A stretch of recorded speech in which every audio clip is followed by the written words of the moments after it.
Olá, meus caros! Nesse vídeo, para começar bem o ano de 2020, eu vou falar um pouquinho sobre Doku, um assunto que acho que pode interessar para bastante gente. Eu fiz uma story semana passada no Insta comentando que eu migrei alguns dos meus servidores para usar o Doku e eu pedi para o pessoal me dar um feedback via DM perguntando se alguém se interessaria pelo assunto e muita gente me pediu. Então aqui estou para gravar mais um vídeo aí para vocês ensinando essa parada que eu achei bem legal.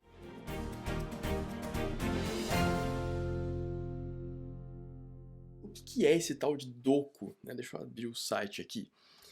Doku, esse cara aqui. Na verdade esse aqui é o GitHub, deve ter o link aqui, exatamente, doku.viewdocs.io, tá? O Doku, como o próprio nome já sugere, que lembra um pouco o Heroku, é uma versão open source do Heroku. E sim, existem várias implementações, várias soluções diferentes para esse tipo de problema. O Doku, especificamente, promete ser the smallest, ou seja, a menor implementação PaaS que você já viu, né? PaaS significa Platform as a Service. A gente tem Infrastructure as a Service, que seria tipo a AWS, a DigitalOcean. PaaS seria tipo o Heroku, a Amazon tem um também.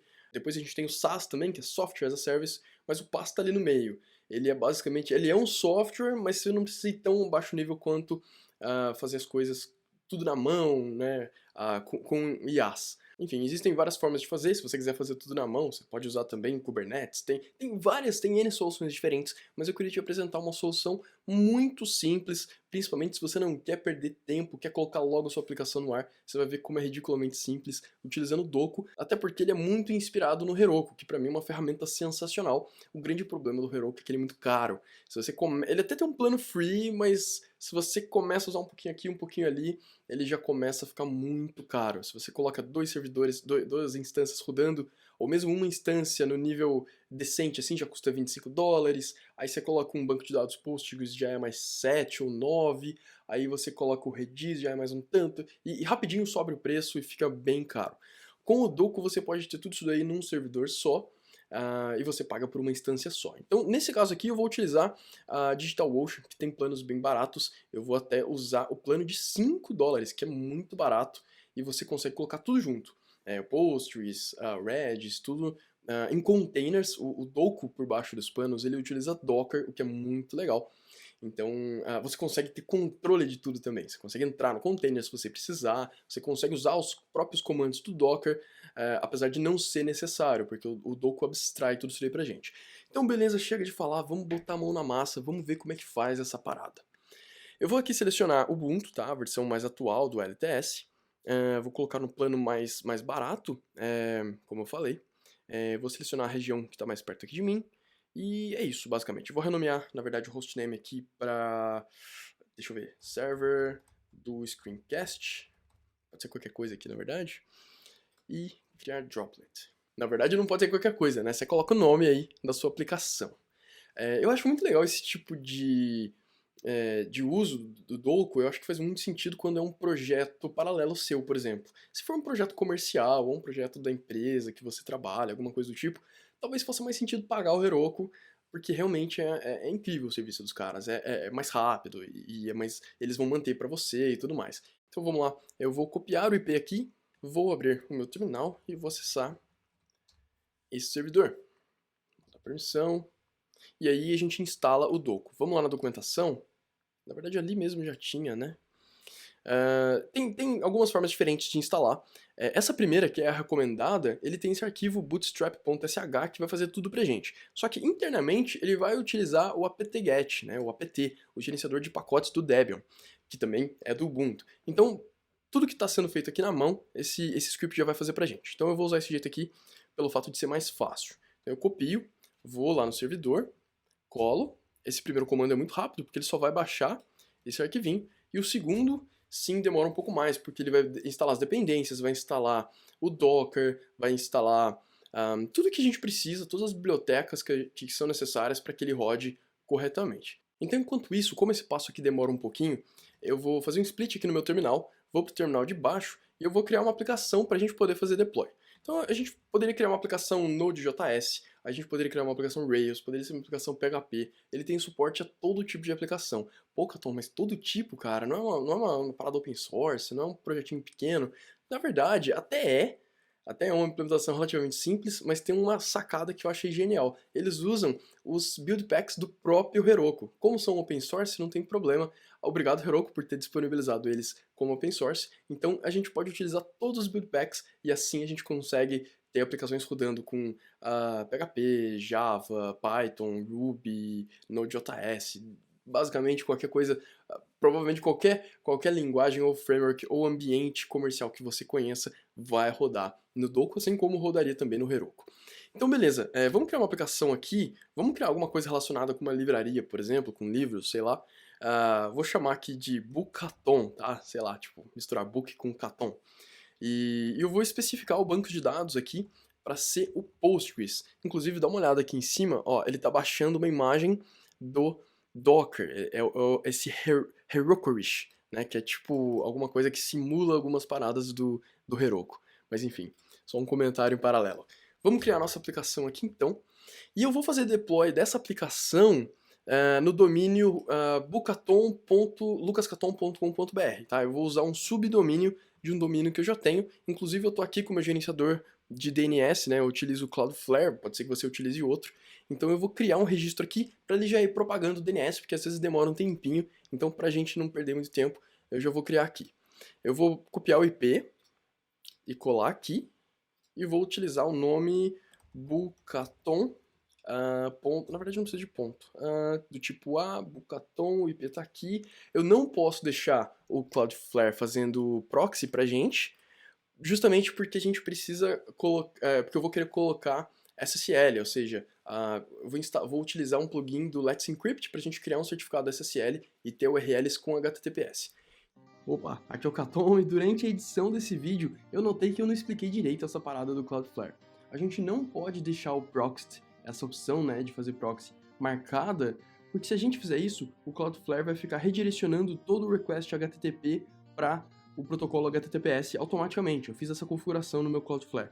Então eu tenho que desabilitar isso daqui para ele poder aceitar requisições HTTP para o Let's Encrypt usar essa requisição com as magias dele lá para poder verificar se a gente realmente é dono desse domínio ou subdomínio e aí sim ele emitir um certificado válido para a gente. É por isso que você não pode marcar essa opção. Se a sua configuração for diferente disso, então não vai ter problema. Então, salvei aqui, e aí a gente vai ter, agora ele já começou a propagar, né? E a gente vai ter a URL HTTPS, né? Que é a URL segura, //bucaton.lucascaton.br, beleza? Daqui a pouquinho a gente testa se já propagou. Deixa eu voltar aqui, ó, ele ainda está instalando lá em cima, e a minha aplicação Rails está pronta. Então deixa eu acessar aqui. Beleza, eu vou abrir o VS Code com a nossa aplicação. Deixa eu voltar aqui no terminal. Ó, acabou a instalação aqui em cima, hein? Tá pronto já. Demorou, acho que 5 minutos. Nem isso. Então vamos lá. Eu vou rodar aqui Rails-G Scaffold para a gente criar um recurso novo, né? Então eu vou criar um livro que vai ter título, description, que é a descrição, e autor. Description vai ser do tipo texto, e o resto que eu não especifiquei vai ser do tipo string. Então eu rodo esse comando e ele vai criar pra gente a migration, os arquivos e tudo mais. Beleza? Agora eu preciso criar o banco de dados. Então eu poderia rodar esses comandos aqui separados, tá? Mas eu vou rodar tudo junto pra gente não perder tempo. Então eu já quero que ele crie o banco de dados e faça a migração, né? A migration, já rode a migration do banco de dados pra gente. Beleza? Então olha só, ele criou o banco de desenvolvimento, o banco de teste e rodou as migrations. Beleza? Não vou mudar muito na aplicação, eu quero uma aplicação praticamente vazia, só quero fazer deploy, tá? Então eu vou aqui nas rotas e vou colocar uma rota inicial que vai ser books index. E que mais? Sim, muito importante, não se esqueçam disso, senão sua aplicação não vai funcionar e o erro não é muito claro, então você vai ficar maluco tentando descobrir. Acredite em mim quando eu falo isso, porque aconteceu comigo. Você precisa criar um arquivo novo chamado procfile, que a gente sabe que a gente tem que fazer isso quando a gente está trabalhando no Heroku, e nesse procfile a gente coloca, até deixar uma colinha aqui, a gente precisa colocar essas coisas aqui. Quais vão ser os serviços que você quer rodar, tá? Então, aqui eu tenho web, né? Então, como que a gente vai rodar o nosso servidor web? Por padrão, ele já ia rodar com o Puma, mas eu quero especificar aqui também, porque eu preciso colocar essa linha. Um worker, se a gente for rodar o Sidekick, por exemplo, a gente colocaria essa linha. Eu vou deixar essa linha comentada, porque a gente não não vai ter o Sidekick rodando aqui, e o Release é legal porque ele já roda as migrations automaticamente toda vez que a gente faz deploy. Então, basicamente, ele vai rodar essa primeira linha e essa segunda. Se você for utilizar um worker, vou até dar uma dica extra aqui. Se você for utilizar o worker, né, for usar o Sidekick, é legal você criar um arquivo chamado docoscale, desse jeito aqui, tudo em maiúsculo, doco_scale. E aqui dentro você coloca assim, web igual a 1 e o worker igual a 1. Isso aqui faz com que toda vez que você faça deploy, ele automaticamente suba uma instância web, que já é o padrão, e ele também vai subir essa instância de worker, né? E você poderia ter outras também, tá joia? Então, se você não fizer isso aqui, toda vez que você subir sua aplicação, você tem que manualmente ir lá e falar, olha, eu quero que o worker rode também, tá? E o worker vai rodar separadamente, num container separado, assim como ele iria no Heroku, beleza?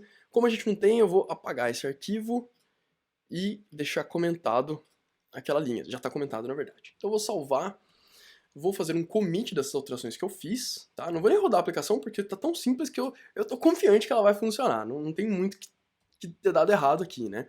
Então vamos ver as alterações, beleza? Vou adicionar todos os arquivos e vou fazer um commit chamado first commit. Beleza? Não tá no GitHub, eu nem vou subir, não, poderia se você quisesse, mas eu não preciso rodar subir para o GitHub, porque a gente vai subir diretamente para o servidor da mesma forma que a gente faria no Heroku. E para isso seria algo assim, git push, se fosse o Heroku, né, seria só Heroku, é assim que a gente faz deploy lá, mas aqui a gente vai configurar como Doku, beleza? Mas antes de fazer isso, obviamente, a gente precisa configurar o Doku. Então, vamos para outra parte desse vídeo, que é configurar o Doku. Como o Doku já está instalado aqui, eu posso vir aqui na DigitalOcean, onde eu criei a minha instância, a minha VPS, e copiar aqui o IP, abrir numa aba nova do navegador, e ele abre essa telinha aqui pra gente. Então aqui a gente tem uma chave pública, uma chave SSH pública, a gente tem o hostname se a gente quisesse mudar, tem também algumas outras opções. Eu não vou mexer em nada disso, vou simplesmente clicar em Finish Setup. A gente precisa fazer esse passo, senão algumas coisas não funcionam. Acho que o Doku, nada no Doku deve funcionar, eu não testei, mas eu sei que precisa fazer. E depois ele redireciona para a documentação e aí tá tudo certo, pode fechar. Esse é um passo único, você não precisa repetir esse passo depois. Voltando aqui, o primeiro passo é rodar o comando doku apps, create e o nome da aplicação, Bukaton, tá? Todo comando doku segue mais ou menos esse padrão. Começa com doku, você fala mais ou menos o que você vai fazer, qual recurso que você vai utilizar, e aí se você vai criar, renomear, deletar, mover, etc., a ação que você vai fazer, e mais o nome da aplicação que você quer aplicar esse comando, tá? Então, você vai ver que esse padrão se repete bastante. Aqui foi rapidinho, já criou a aplicação. Se a gente quiser ver a lista de todas as aplicações que a gente tem rodando, na verdade, list, ele está até me corrigindo aqui, ó, isso aqui está deprecated. Então, list e ele mostra aqui pra gente a lista com todas as aplicações, no caso, a gente só tem uma. Dependendo do seu business aí, da sua intenção com esse servidor, você talvez não vai querer colocar mais de uma aplicação no mesmo servidor, mas se for só aplicações para brincar, só o seu playground mesmo, que é o meu caso, eu usei esse servidor justamente para colocar um monte de coisa que se cair, se parar de funcionar, eu não me importa, é tudo para teste, é tudo meio que para brincadeira, para eu testar tecnologias novas. Então eu coloquei várias coisas juntas e tem funcionado bem. Mas se for uma aplicação real, uma aplicação que vai rodar em produção, que você vai ter cliente acessando, talvez seja uma boa prática colocar cada uma no seu escopo, cada uma no seu servidor separado. Então beleza, temos a nossa aplicação, vamos partir para o banco de dados. Deixa eu limpar minha tela aqui. E olha só, tem um plugin oficial do Doku para o Postgres. Então deixa eu rodar esse comando aqui, porque ele demora para instalar enquanto eu explico. Então aqui tem esse plugin install, né? É basicamente aquele padrão que eu falei. Aí na frente a gente passa uma URL que ele vai clonar esse repositório do próprio plugin. Então tudo isso aqui tem na documentação, se você acessar essa URL aqui, tem toda a documentação, tem como fazer backup do Postgres no S3, tem todos os comandos que você pode usar. Quer ver? Deixa eu buscar para o S3. Aqui, ó, backups. Tem diferentes formas de fazer backup, de importar os dados, etc. E o Postgres vai rodar dentro de um container, né? Inclusive ele está fazendo o download aqui do Nginx e de outras coisas. Então, aqui, ó, Postgres 11.16. Tá fazendo download.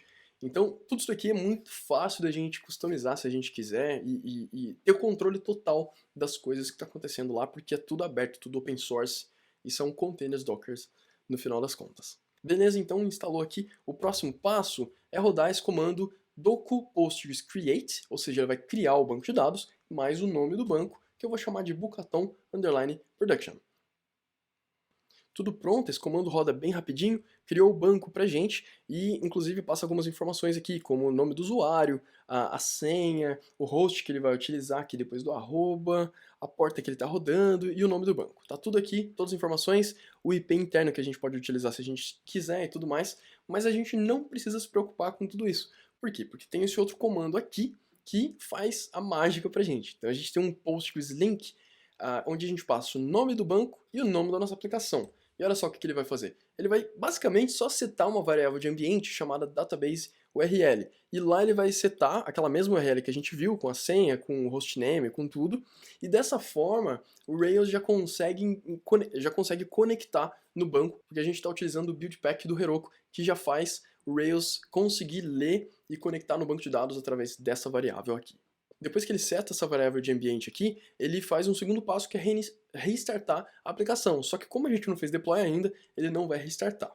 Outro comando legal que eventualmente você pode querer rodar é o docu postgres list. E aí ele mostra aqui o nome do banco de dados, a versão que ele está rodando, o status, se ele está parado, se ele está rodando, as portas que estão expostas, no caso não tem nenhuma, e qual aplicação está linkada com esse banco. Então ele mostra um relatóriozinho aqui pra gente. E pronto, o nosso banco de dados já está pronto, já está rodando, a nossa aplicação já vai estar apta a conectar e usar esse banco. Simples assim. Os mesmos passos podem ser repetidos para o Redis. Então a gente poderia rodar aqui, por exemplo, eu não vou rodar, a gente nem tem o Redis configurado na nossa aplicação, a gente não vai usar, mas seria basicamente isso aqui, docu plugin install, e o Redis tem também um plugin oficial lá no GitHub do docu, que é esse daqui, tá joia? Eu não vou rodar esse comando, mas se você quiser usar o Redis na sua aplicação, é assim que faz. Inclusive tem vários outros plugins que podem ser interessantes para o seu cenário, para a sua aplicação, que você pode usar plugin para resolver para você. Eu, por exemplo, numa aplicação minha, eu encontrei um plugin para o Rollbar, que é um sistema de identificação de erros. Ele captura as exceptions quando sua aplicação dá erro e manda um e-mail para você, cadastra lá no sistema deles, para você verificar depois, ter as informações mais detalhadas daquele erro. E esse plugin, o que ele faz é, quando eu faço um deploy, ele avisa o Rollbar para ter um histórico de deploys, para ter todos os detalhes lá. Então, tem plugin para muita coisa. E é open source, então você pode também criar o seu próprio plugin para funcionar. Tem uma documentação de como criar plugins. É bem completo o ecossistema do Doku. Bom, já que eu estava falando de variáveis de ambiente, a gente precisa configurar uma variável importante que tem lá que tem a ver com a nossa aplicação, que é a nossa chave para descriptografar as nossas credentials, né? Então o Rails tem esse arquivo .master, config/master.key, que ele não fica no Git, no repositório Git, né? Na verdade ele está no git ignore, está sendo ignorado. Por quê? Porque é como se fosse uma senha. Então a gente precisa colocar isso aqui em uma variável de ambiente no nosso servidor, no nosso container, para a gente poder descriptografar o arquivo que vai ter as outras credenciais. Se você não estiver utilizando as credentials do Rails, você não precisa se preocupar com isso, obviamente, mas as credentials existem desde o Rails 5.0, 5.1, faz um tempo já, então imagino que muitas aplicações usem, beleza? Então eu vou ensinar aqui como que a gente configura uma variável de instância. Simplesmente a gente roda esse comando docu-config 2.7, sim, é a mesma sintaxe do Heroku, vocês vão notar que vários comandos são exatamente o mesmo, você só troca o nome Heroku por Doku, e eu acho isso muito legal, porque é muito fácil, você não precisa ficar aprendendo comandos novos. E a variável de ambiente que a gente precisa criar chama Rails Master Key. Isso aqui é uma definição do Rails, é uma convenção do Rails, que se você definir essa variável, ele vai conseguir descriptografar o arquivo de credenciais que está criptografado, e esse sim está no repositório. Então a gente precisa dessa senha para abrir aquele arquivo para ele usar as credenciais. Então vou rodar esse comando. Ele geralmente restarta a aplicação depois de rodar esse comando, mas nesse caso ele não vai fazer porque a gente ainda não fez deploy. Tá? Se a gente quisesse também listar todas as variáveis de instância, variáveis de ambiente, não tem nada a ver com variável de instância, basta que a gente rode docu-config, sem mais nada depois. Vou até copiar essa parte aqui, vou colar docu-config. Aí ou a gente passa -- global ou especifica o nome do app. Então vamos especificar aqui Bucaton, tá? E ele vai mostrar pra gente as duas variáveis que a gente tem aqui. Beleza? Deixa eu deixar o split da minha tela grande, limpar tudo aqui, porque o próximo passo é adicionar os build packs do Heroku. Lembra que eu falei que a gente ia adicionar os build packs open source do Heroku? Então aqui, ó, github.com/Heroku, você pode usar qualquer um que você quiser. Para aplicações Rails, a gente usa o Heroku-buildpack-Ruby e o Heroku-buildpack-Node.js. Sim, o Ruby precisa do Node.js para rodar, porque ele utiliza o Webpack, utiliza várias coisas do mundo de JavaScript, o Yarn também e tudo mais, então a gente precisa desses dois build packs. Se a gente quisesse listar todos os build packs configurados, basta rodar esse comando aqui, buildpacks:list, Bucaton, e ele mostra todos pra gente. Um outro build pack bem interessante, que pode ser interessante se você estiver usando Rails, é esse aqui, Heroku-buildpack-ActiveStorage-preview. É um outro build pack oficial do Heroku que justamente traz os binários para você fazer preview de arquivos do Active Storage. Active Storage é aquele framework para fazer upload de arquivos. Então, se você faz upload de um PDF, por exemplo, ele já conseguiria fazer um preview em um PNG pequenininho, de um tamanho que você definir. Ele já conseguiria fazer preview de vídeo. Ele faz uma série de coisas pra gente. Então, esse build pack aqui pode ser interessante nesse caso. Como ele demora para instalar e a gente nem tem nessa aplicação de exemplo, eu não vou instalar, vou deixar de fora, vou usar só esses dois mais básicos. Para finalizar, a gente precisa relacionar a nossa aplicação com um domínio, como que a gente quer que a nossa aplicação seja acessada. E aí é muito fácil, domains:add. Como você pode ver, os nomes são muito bons, essa interface da CLI do Docker é muito intuitiva. Domains:add, o nome da aplicação, e o segundo parâmetro é o próprio domínio. Então, vou usar aqui bucaton.lucascaton.com.br e show de bola. Antes da gente configurar o HTTPS, né, o certificado SSL, a gente precisa rodar a aplicação, porque a gente vai utilizar um plugin do Let's Encrypt e ele precisa rodar a aplicação, configurar umas paradas no Nginx, para que aí sim ele faça a magia dele lá, verifique que a gente tem mesmo, que a gente é realmente dono desse subdomínio ou domínio, e aí ele configure, que ele crie um certificado para a gente. Então, antes de prosseguir, deixa eu testar se o DNS lá propagou. Eu vou digitar aqui host, coloquei um Y extra aqui, host, mais o subdomínio, tirando para minha tela. Tá apontando para o IP 98, deixa eu confirmar se esse é o IP novo, beleza, então já propagou, já tá funcionando. Até porque eu coloquei 2 minutos, né, deve estar pronto há muito tempo, mas só agora que eu testei, então show de bola, tá pronto. Bom, deixa eu voltar aqui pro lado da minha aplicação agora, eu preciso... lembra que eu falei que ia rodar um comando mais ou menos desse tipo? Mais ou menos não. Exatamente desse jeito aqui, git push doku, eu preciso configurar o que é esse doku, né? Geralmente a gente especifica como origin sendo o GitHub, mas esse doku não existe, nem o origin na verdade existe. Então como é que a gente faz isso? Muito simples, tem esse comando aqui git remote add doku, que vai ser o nome que a gente quer, e o usuário do nosso servidor mais o IP, o nome da aplicação. Se você passar exatamente do jeito que está aqui, e eu não estou inventando esses comandos, tá tudo na documentação, você pode ir lá, tem passo a passo. O que eu estou fazendo aqui é só um vídeo, basicamente, simplificando a documentação com algumas dicas extras de coisas que eu aprendi depois de uns dias, depois de algumas semanas usando o Doku. Mas é basicamente tudo copiado da documentação. Tá tudo lá, tudo na documentação oficial. Que é esse site, justamente, esse site que eu estava mostrando, beleza? Então vamos lá, vou rodar esse comando, beleza? Já funcionou, já está configurado. Agora basta que a gente rode git push doku. E aí ele vai fazer o deploy pra gente, o nosso primeiro deploy. Então isso aqui vai demorar um pouco, principalmente no primeiro deploy demora um pouquinho mais, porque ele vai configurar Ruby, Node.js, vai instalar um monte de gems, um monte de coisa. As próximas vezes demoram um pouco menos, mas eu ainda acho que é um pouco mais lento que o Heroku, talvez porque o Heroku consiga gerenciar um esquema de cache melhor, não sei exatamente porquê, mas o Heroku é bem mais eficiente. Eu diria até que deve ser umas 2 vezes mais rápido. Mas se custa 5 vezes menos, a gente consegue esperar 2 vezes mais. Não chega a ser um problema, pelo menos para mim não. Se for um caso para você, talvez o Heroku seja mais indicado. Então enquanto ele está instalando tudo aqui, eu vou acelerar o vídeo para a gente não perder tempo, eu vou ali buscar uma aguinha e já volto. Opa, tô de volta aqui.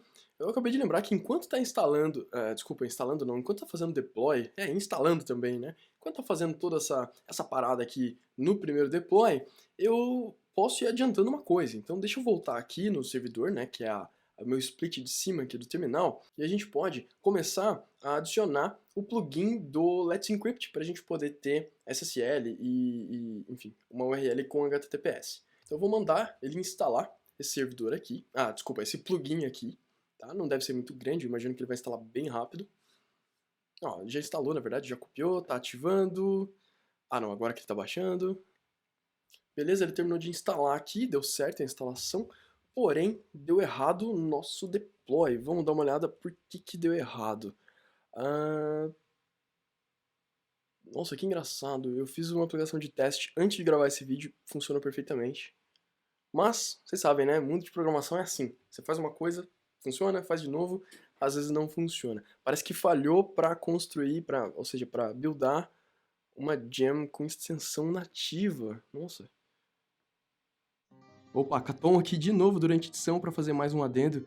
Quando eu estava gravando, eu não notei que apareceu essa mensagem Cannot Allocate Memory, ou seja, não dá para alocar mais memória, ou seja, acabou a memória RAM. Esse servidor mais simples aqui tinha 1 GB de memória, que até é bastante, porém ele devia estar fazendo alguns processos mais pesados nesse ponto, por isso que ele não conseguiu. A solução aqui seria ou pegar um servidor mais parrudo, com mais memória RAM, ou ainda configurar um swap. Nesses casos onde ele não consegue alocar memória suficiente, ele começa a usar o disco para não travar, não dar pau no processo. Eu vou tentar fazer mais um deploy e vou acelerar o vídeo para a gente ver o que acontece no final.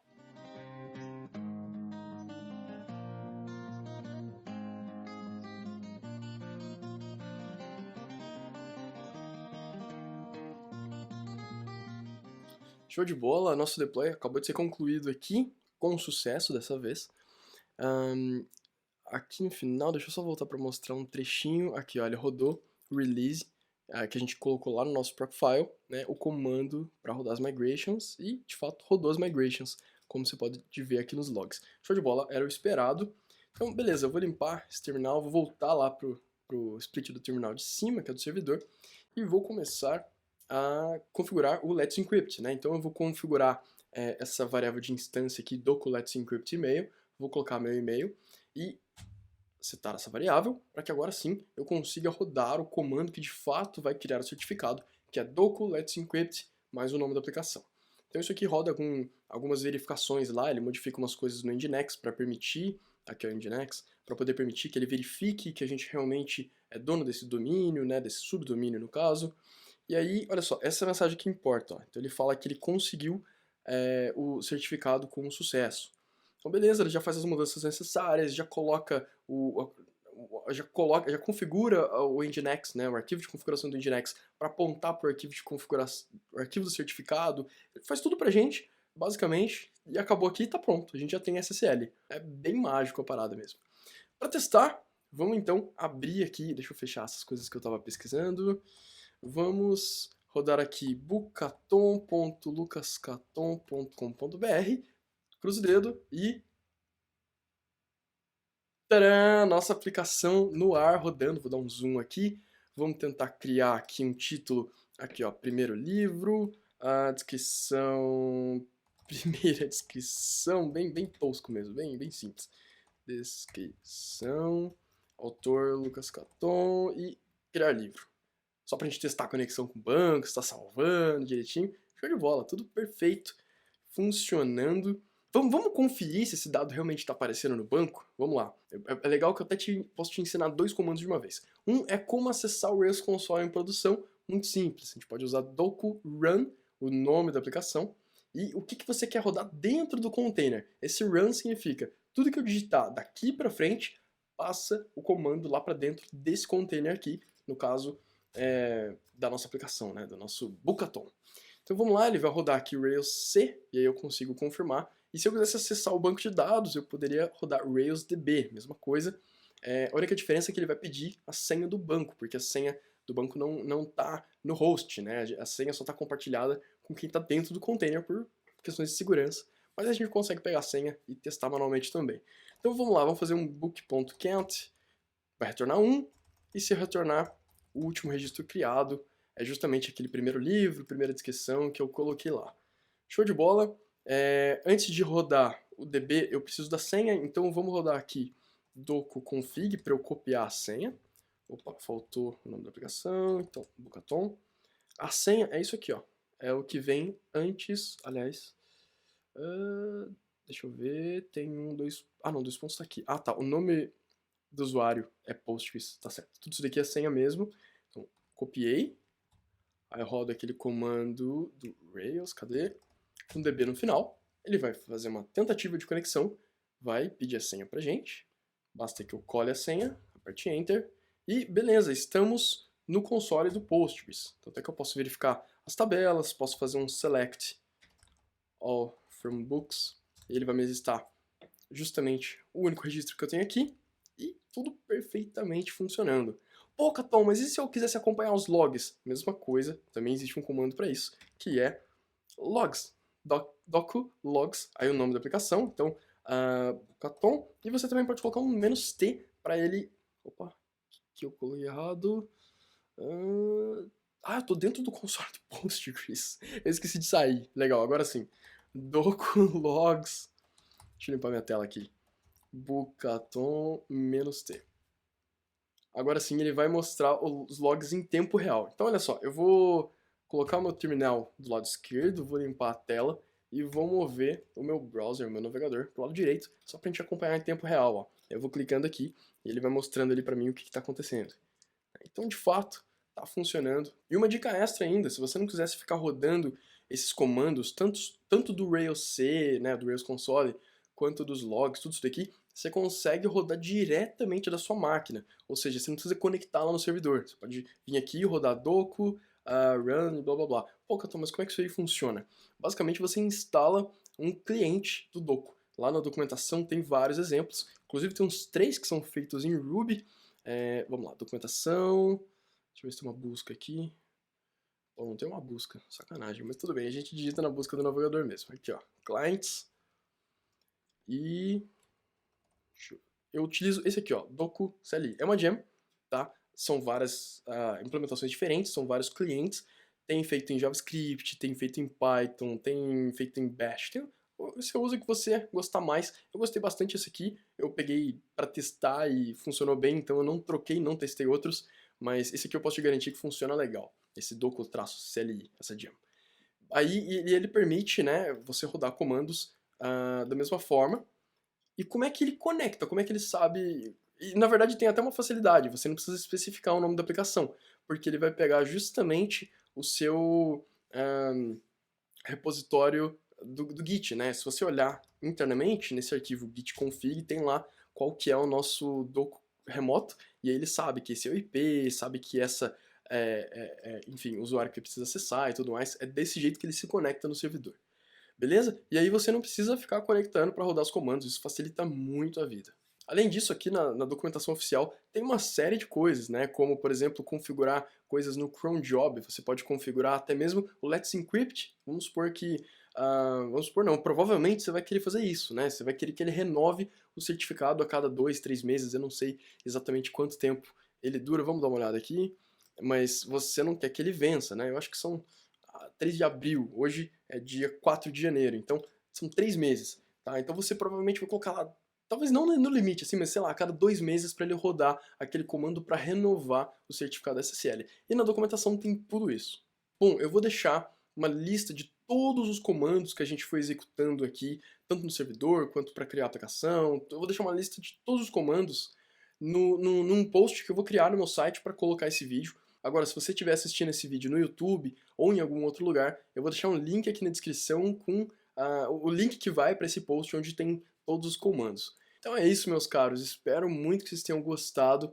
E se você curte esse tipo de vídeo, gostou desse aqui, quer mais conteúdo desse tipo, deixa nos comentários aqui embaixo. Ah, você não curtiu? Legal também, tudo bem. Deixa nos comentários qual assunto te interessa. Quer saber mais sobre JavaScript? Quer saber mais sobre Ruby? Quer saber mais sobre infraestrutura? Me conta um pouco mais, porque assim eu alinho o tipo de conteúdo que eu tô planejando produzir no futuro. Beleza? Deixa nos comentários, eu geralmente leio todos e respondo todos os comentários, então deixa aqui embaixo, tanto no YouTube quanto no site, que eu vou responder para você. Muito obrigado por ter assistido, espero que você tenha gostado e a gente se vê no próximo vídeo. Um grande abraço, tchau, tchau.